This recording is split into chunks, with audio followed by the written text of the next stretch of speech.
As most of you will know if you've watched this YouTube channel, only a week ago I had gallbladder surgery in which I was in immense pain Thursday and a Friday night, and I called for an ambulance. Now, I want to help you to make sure that you're never experiencing that again and to educate along the way. Now, there's many questions that people have asked. Can I be on a GLP-1? Does this affect the weight loss? Was it Mounjaro, Wegovy, whatever that caused this problem? These are all questions that I will tackle for you. It's a nice long list. So get a cup of tea, hydrate, get ready.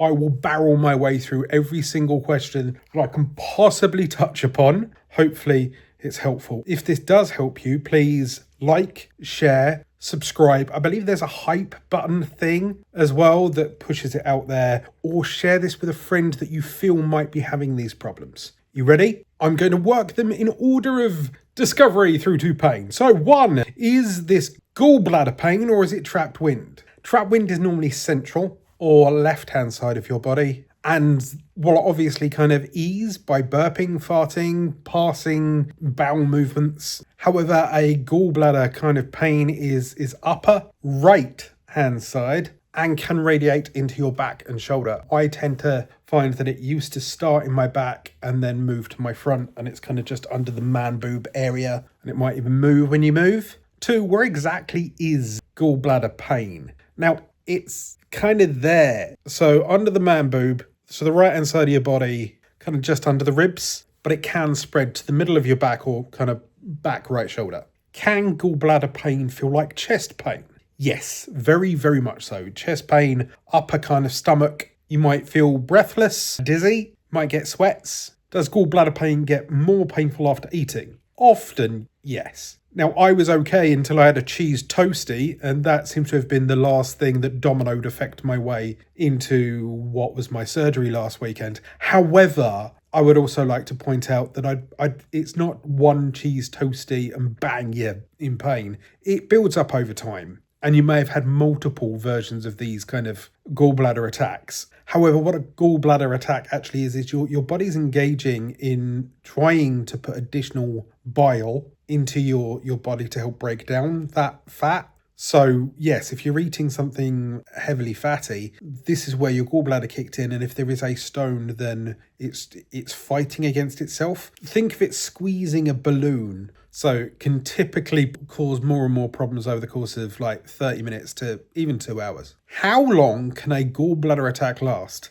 Anywhere between 30 minutes and several hours. I, at my worst, had an attack that lasted on and off for 3 days, where I thought it had passed. I'm guessing it kind of shifted its way away from the gallbladder opening, but it would only return in the evening once I've become more sedentary. Not only that, there's a constant worsening of pain. So it slowly niggled in my back and slowly radiated to my chest. And it, in some cases, it could be, it'd start at 9, 10 o'clock at night and I wouldn't sleep at all. Can gallbladder attacks come and go? Oh, most definitely. Basically, they can block and unblock ducts. So not only are you might pass them, but you might move around or have a bath or whatever it happens to be and it dislogs. Now, think of it like that, right? So that's a healthy, that's not obviously the size of it, but that's a healthy duct. And then if it's restricted, and it depends on the flow. I'm now getting cramp. So yeah, think of it like, will it drain? Could it drain? Is it building up? And if it doesn't, then it kind of blows up like a balloon as it slowly fills with bile. In fact, it may even be a repeated pattern after specific foods as well. What foods can trigger a gallbladder attack? It's mainly high fat stuff. So fried foods, creamy things. So let's say you had really creamy pasta, a rich soup, fatty meals, very heavy cheese, portion sizes as well. Obviously, big meals often trigger more digestion, and more digestion means more action for the gallbladder. Can gallstones cause bloating? Yes, but it's more indirectly, really. Digestion kind of interruption causes the pain response. It's not wind bloating, it's feeling crap in general. What they advise is that you look at what you've eaten over the last few days I was really, really good. As I said, I'd not eaten a cheese toastie in a couple of years, and it was just that day that I had that cheese toastie mixed with anything that I had or hadn't been doing previously. And the fact that, let's be honest, I'd been suffering with what I now know is gallbladder issues over the last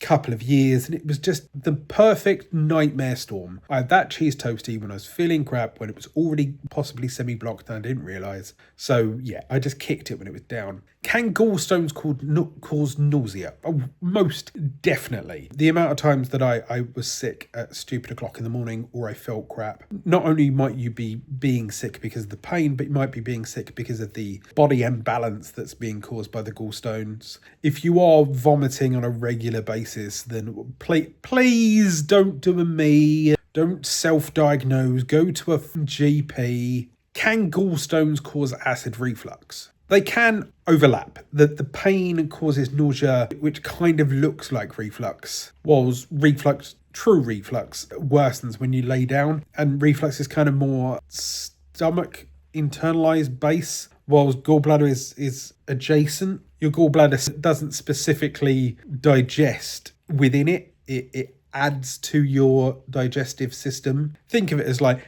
you either have milk or you add strawberry milkshake powder, and then that milkshake powder then makes it taste like strawberry.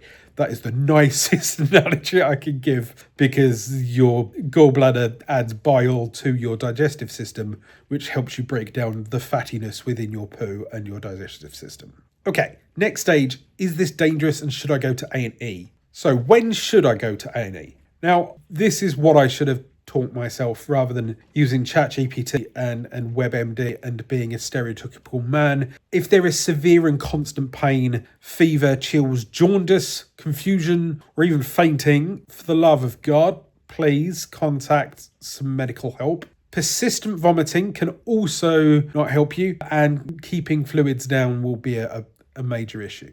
What are the signs of gallbladder infection, or also known as cholecystitis? I may have pronounced that wrong. Now, as noticed, the normal kind of gallbladder pain is back and chest, and it kind of passes. But if there's the start of an infection, that thing doesn't really go anywhere. So you have a constant upper right pain, fever, or even feeling unwell. At the current moment, I'm on antibiotics and I've got that constant back pain. The pain doesn't settle, and it may even be tender to touch the kind of gallbladder area. What are the signs that a duct may be blocked? Jaundice. Now, that's where you turn a bit yellow. Dark urine. Now, I always thought it was kind of a hydration problem, and I even said on here that I was pissing what I thought was golden syrup. Now I understand that once again, it was possibly the gallbladder having a knock-on effect, or a bit of both. Pale or clay-coloured stools and itchiness. That's kind of all within that. It's your body trying to push stuff through. Now, obviously, this is often like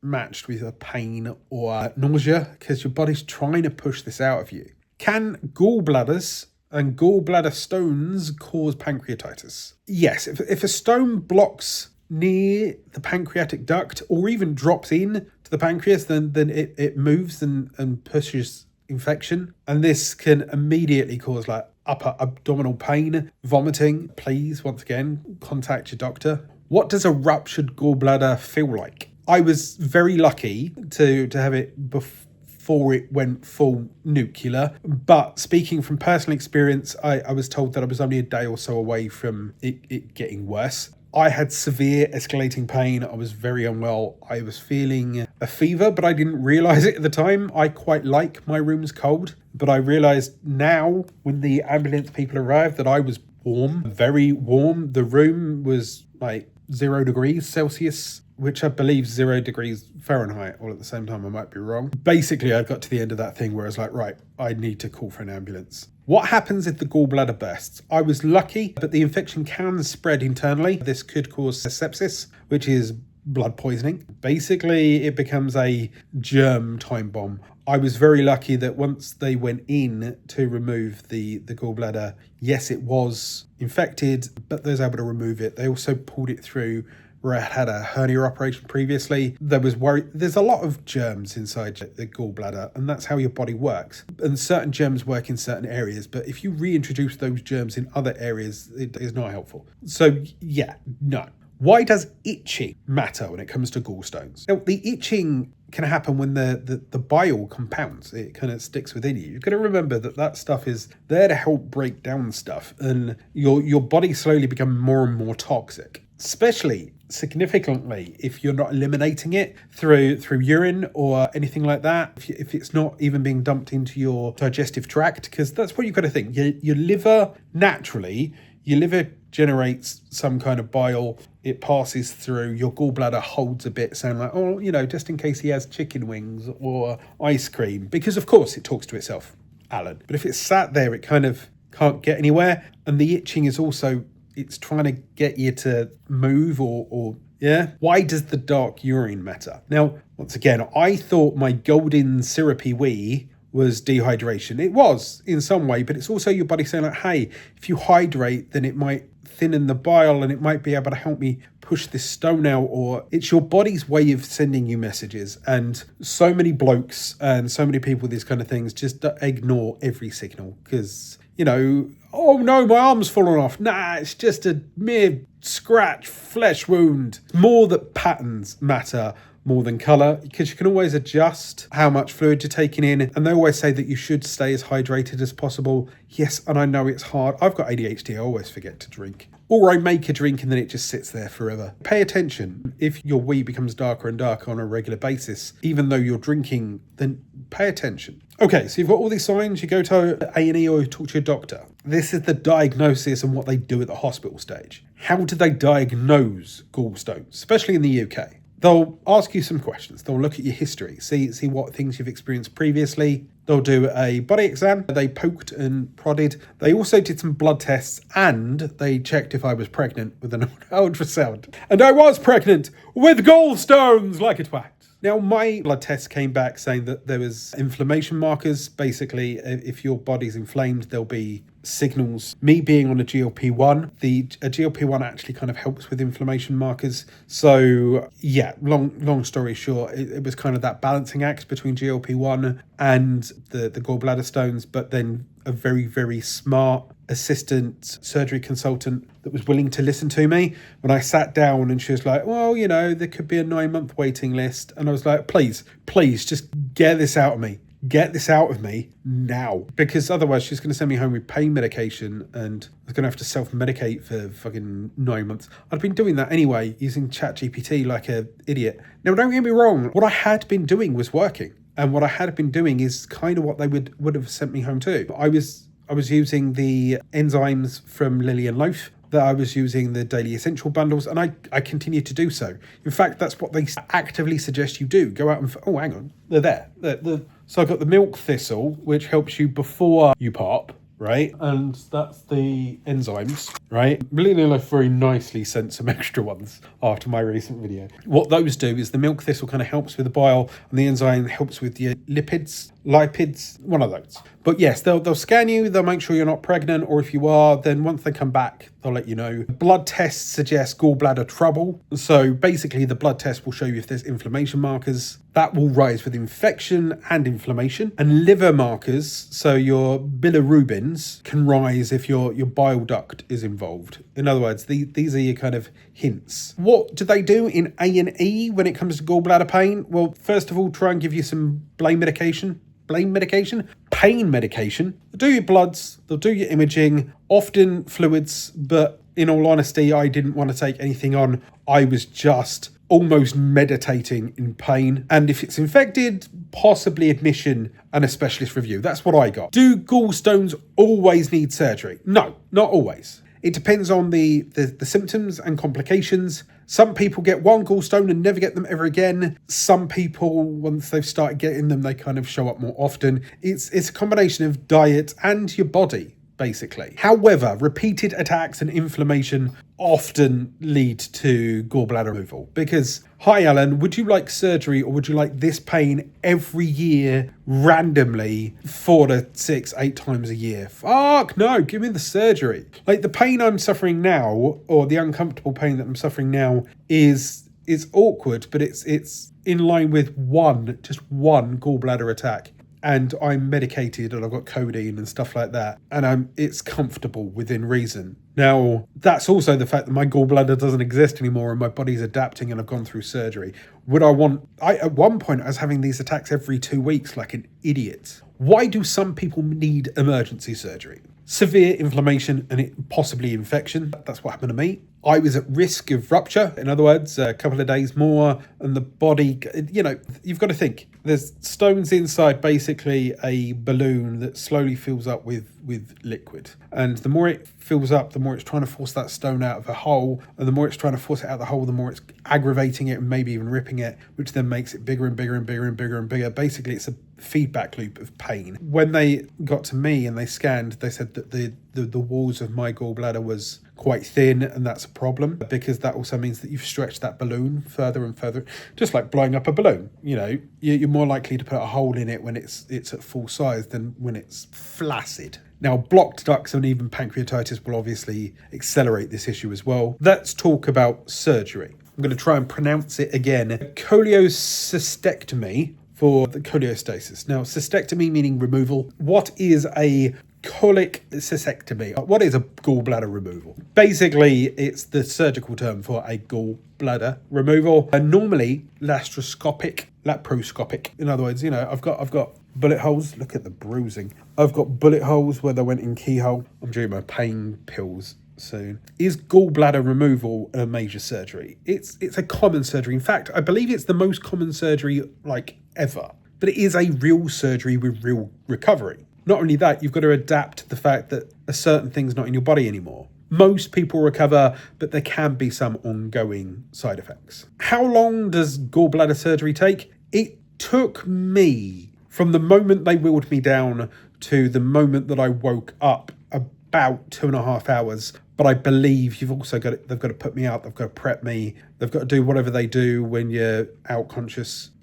I honestly believe, this is not supported by fact, I honestly believe there's an anaesthetist team of 5 or 6 people, right? What they do is they pump all drugs into you, and then you go to sleep, and then because you can't remember anything for an hour, what they do is they take an entire hour to just punch the living shit out of you, move your nose around, put things in your ear, that kind of thing, and that way you don't remember, and then they operate on you. I was told by the surgeon that a gallbladder operation takes about an hour. And one of the best things about it is because I lost weight between my hernia operation, in which I was 25 stone, and this operation 4 or 5 years later, where I'm now 20 stone, I wasn't as worried because I knew that they could put me to sleep at 25 stone. I was terrified. I knew that I was a big lad, and I know that the bigger you get, the more they need to pump you full of drugs, and the more they need to pump you full of drugs, the more possible side effects there might be. I was worried. This time I knew, okay, they've put me under at 25 stone.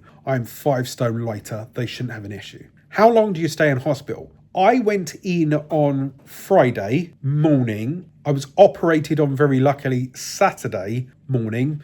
Why? Because there was no emergency surgery overnight, and I was an emergency surgery, and I was out Monday evening. But some people can go in on day surgery and even be out the same day. The keyhole element of it all is helpful. The difference with me is because I had infection, and because it had progressed further than just aggravated pain, and I had a complication where I've got a mesh near my belly button, which is why it's bruised so much, right? From my hernia operation, they was concerned that, hey, it was about to pop, so we want to make sure that we keep an eye on you. There was infection, so we're going to pump you full of drugs. But you could go in and be out within 24 to 48 hours. Is it normal to have shoulder pain after surgery? Definitely. I currently have it in my right shoulder, and I've also I had it in my left shoulder when I came out of surgery. It's all about the fact that they kind of pump you full of a gas to kind of expand so they get extra room. Plus, it's kind of referred pain. Pains kind of moves up. So any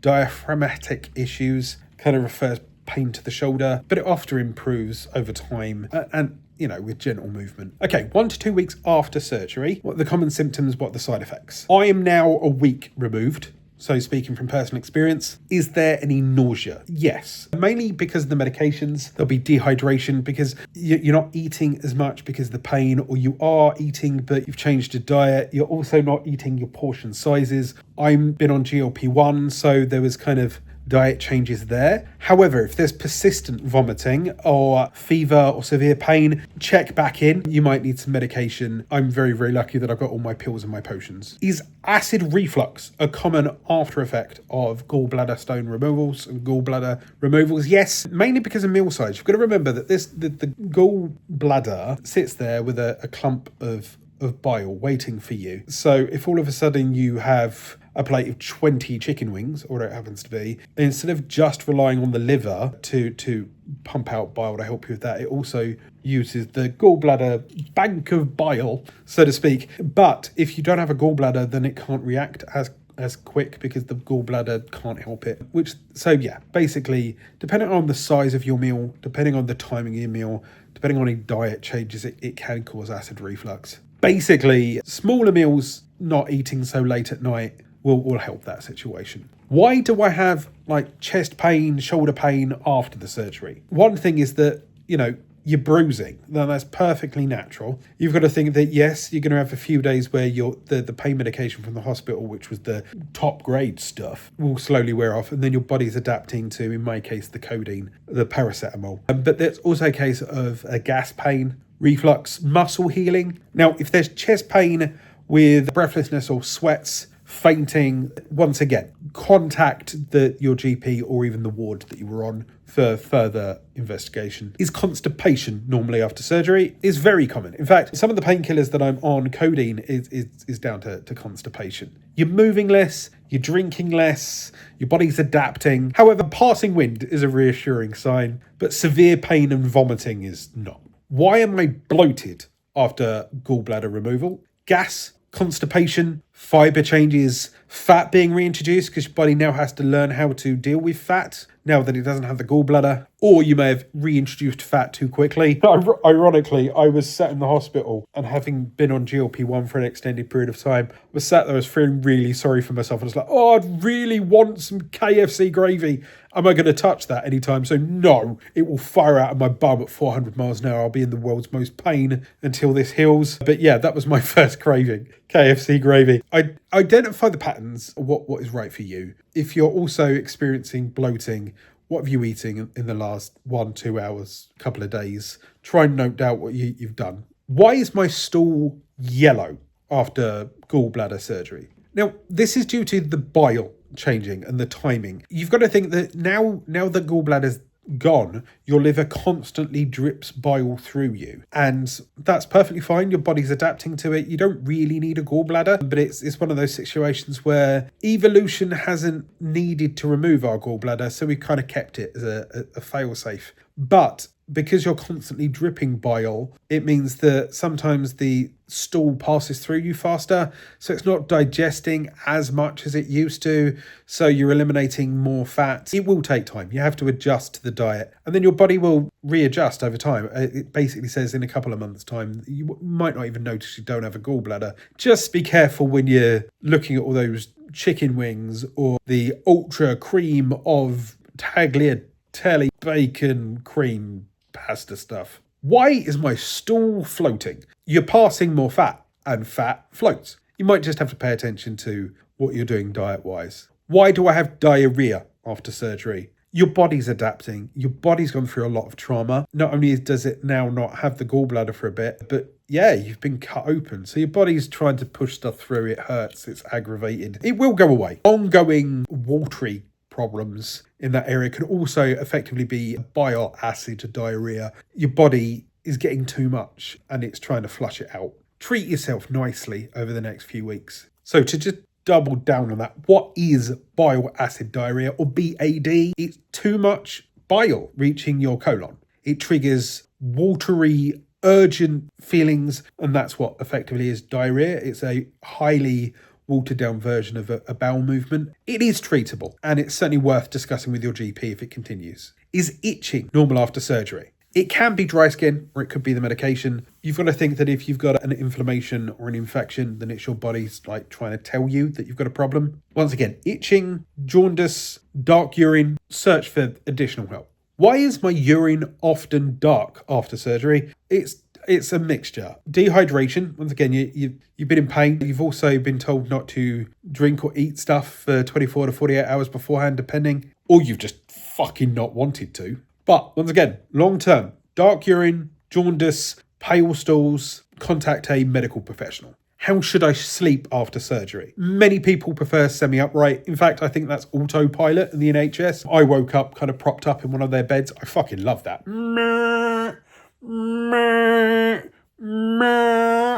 I'm a big kid. But they can also put you on your back. After a period of time, I laid on my back in the hospital.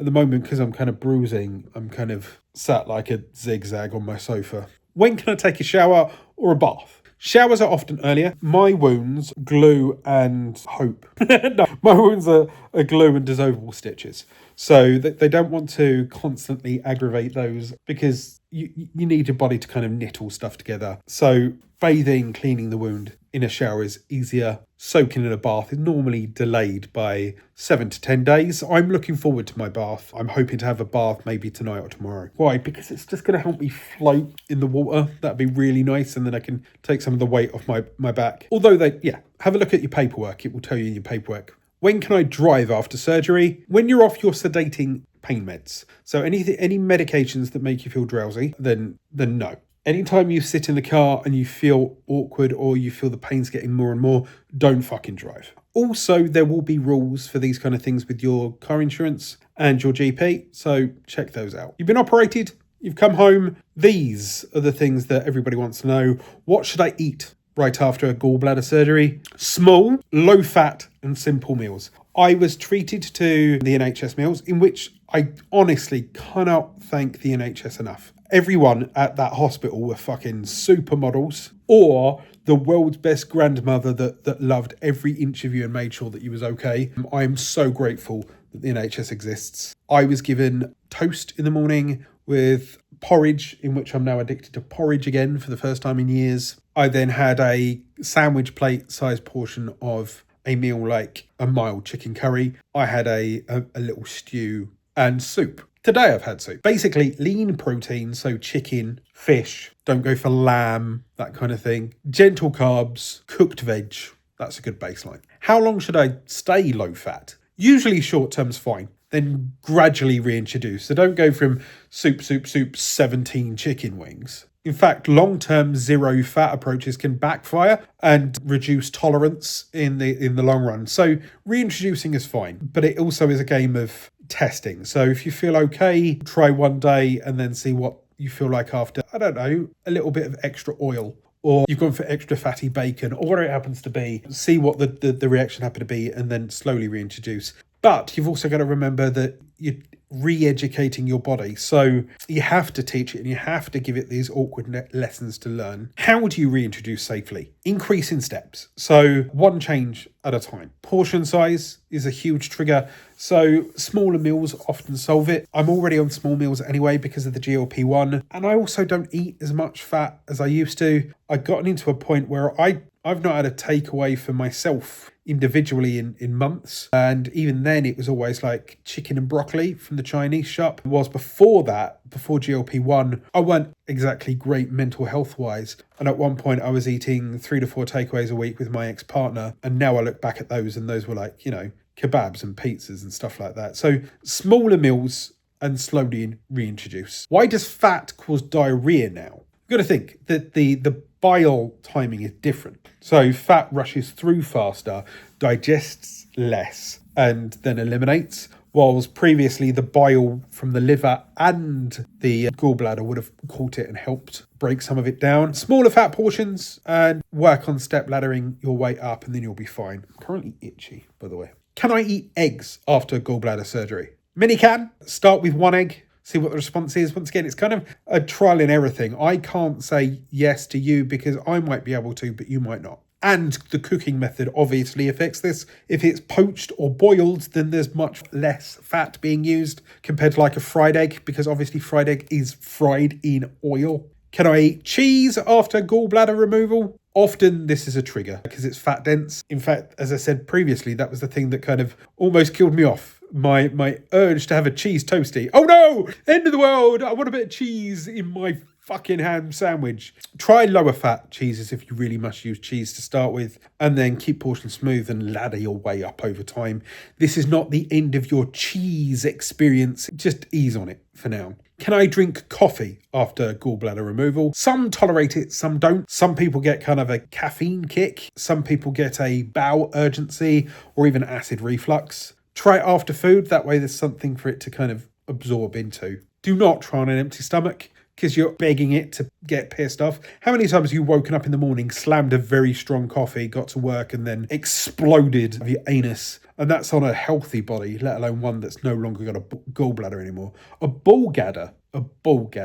Can I drink alcohol after surgery? Now, I don't drink at the best of times. I think I have 1 or 2 drinks over the course of a year. I'm not, the older I get, the less I drink, and I already had a reason not to drink. I don't really have the best historical past in my family when it comes to it, so I avoided it. It's a very nice lesson that my father taught me by proxy. Now, it is best avoided because it can trigger reflux and gut upset. You got to think that it's a chemical that you're pumping into your body. Reintroduce cautiously and later in the process if you really want to. Does fibre help with gallbladder removal? Often yes, but increase slowly. As with everything, reintroduce, have a look at portion sizes, test, try, reiterate. Too much, too fast can even worsen the bloating, and the last thing you want right now is to be bloated. Long-term life effects of gallbladder removal. These are the big questions. Can you live normally without a gallbladder? Yes. In fact, as I've mentioned, livers still make bile. And all it means is that the storage pouch is gone. So it just drips through, and it would have dripped through anyway. It just means that it reacts slightly less when it comes to fatty foods. So you would have had how many times have you eaten ice cream and then it fires itself out of its anus anyway? You've got to think that, yes, that is lactose, but it's also fatty. All you're doing is you're just changing the systems that are placed within you slightly. Most people adapt and it improves over time. Will digestion go back to normal? Many improve over weeks and months. I'm going to keep you informed. I'm writing a load of blogs on this kind of matter. Some people have a longer term issues such as BAD, bile acid diarrhea, but that's treatable as well. Once they've identified it, they can give you supplements, or you can change your diet, or you can eat more fibre, or that kind of thing. Does gallbladder removal affect things like vitamins? I'm deliberately taking multivitamins. I was already taking multivitamins from Lillian Loaf. I've got the daily essential things up here that I've mentioned countless times before. And there will be a link to my extensive blog posts in the description to suggest what things that you might need. Early on, heavy meals will be harder to digest, and fat malabsorption issues could be a problem, so you speak to your GP, but I'm deliberately adding to my body to help myself. Can gallbladder removal affect your weight? That's one of the questions that people asked a lot from my WhatsApp group that's in the description down below, completely free to join. There was like, oh great, how much weight did you lose from them removing your gallbladder? A gallbladder at most weighs like 0.5 pound to a pound. The biggest record, which was the most inflamed thing, was like 3 or 4 pounds. Think of the size of that thing. Think of the immense pain you was in if something that was supposed to be like the size of 2 eggs swelled up to the size of like a small football. Ow. So no, specifically the removal of the gallbladder isn't really a weight loss method. You can't drop 7 stone on GLP-1 and then go start hacking body parts off. Don't do that. It's all down to diet and habits. And yes, basically, if I now know that eating chicken wings gives me a less comfortable evening, maybe I eat less chicken wings, maybe I don't eat chicken wings at all, and that affects my weight. So it's more of a knock-on effect, a side effect, rather than a direct cause. GLP-1 questions. This is what people will be interested in, especially if you're on a GLP-1 jab like myself. Did the Mounjaro or Wegovy or Ozempic cause this problem? Gallstone risks is connected to rapid weight loss, and GLP-1 can cause that rapid weight loss, but directly, did GLP-1 cause the gallstones in itself? No. You've got to think that if you've put on a load of weight over time, then you've kind of semi-abused your body, or your body was unwell for whatever reasons anyway, and now your gallbladder, instead of operating based on solely on the food, it's operating solely on your food and what weight loss is going through you, and you're processing more fat through a weight loss in general. So it's kind of a damned if you do, damned if you don't kind of situation. it's about the rate of your weight loss and the changes in bile at the same time. Now, I've now lost 7 stone over 14 months. That's fairly moderate. That's what, half a stone a month, which for Americans, that's £1.50 a week, which is, £1.50, £2 a week. That's perfectly fine. That's kind of what your GP hints that you should do. If you're going faster than that, then that's also then rapid weight loss. So once again, it's kind of a correlation than a causation. Does rapid weight loss cause gallstones or a risk?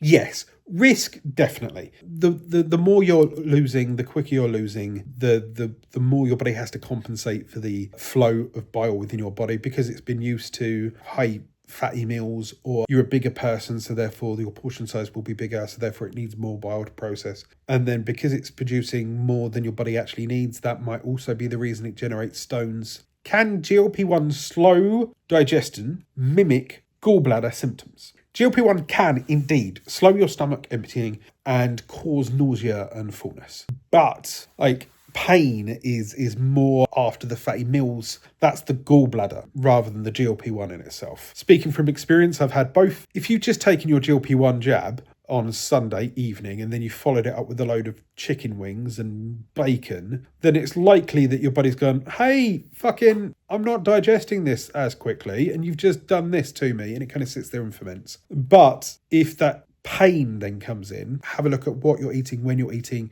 keep a food diary to track it, and then there might be patterns between the two. Can you take Mounjaro after a gallbladder removal surgery? Many people do. I plan on doing so. Am I taking it right now? No. My GP has already placed notes on my discharge that they want to have a look at it over the next few weeks, couple of months. But I plan on stepping back from the jabs for the next couple of months to let myself heal. And then I'm going back because I still have weight to lose. I've gone from 27 stone to 20 stone. 20 stone is still obese or morbidly obese. My healthy weight is 11 stone. I don't think I'll ever go to 11 stone, but I wouldn't mind aiming for, say, 15. So that's another 5 stone from where I am now. They advise that it will be clinician-led. So talk to your GP. Sorry, I'm itching again. And they will help guide you through. Now, it's one of those things where it depends on your recovery, your nutrition, any side effects that you may have. But ironically,